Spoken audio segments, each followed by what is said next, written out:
لوي فيتون.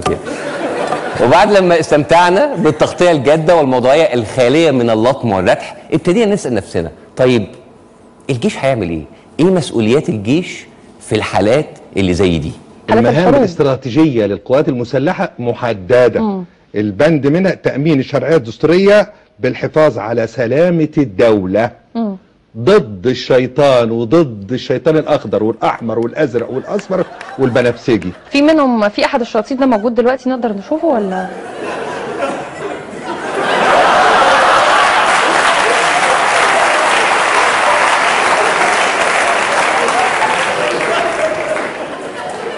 نسيته في البيت؟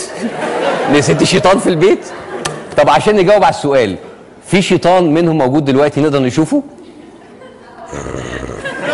ايه ده؟ لا انا باسم. ازيك يا باسم؟ باسم البرنامج بتاعك جامد الجحيم. لا عايزين نعرف، سوري يا جماعه ماشي على الهرسله دي، احنا عايزين نعرف معلومات عن اللي حصل. يعني مثلا مين اللي مسؤول عن خطف الجنود؟ اكيد الناس كلها كانت مجمعه على جبهه واحده.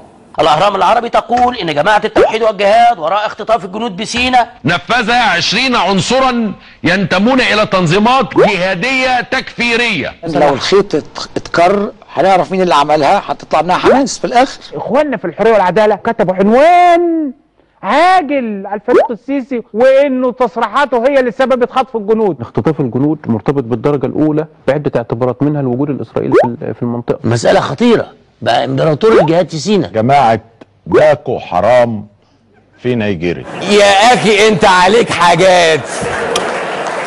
يعني لسنوا على السيسي وشايلين منه حركه واطيه هنعديها، اللي عايز يلبس حماس كالعاده طنشه. اسرائيل متوقعه، الجهاديين بنسمعها كتير، هتقولي الاردن في المنطقه هبلعها، انما انت نيجيريا يا اخي حرام عليك يا توفيق، مش كده. المهم فضلنا ايام كتير مش عارفين حاجه عن اللي بيحصل. يعني مثلا كان في مفاوضات ولا ما كانش في مفاوضات؟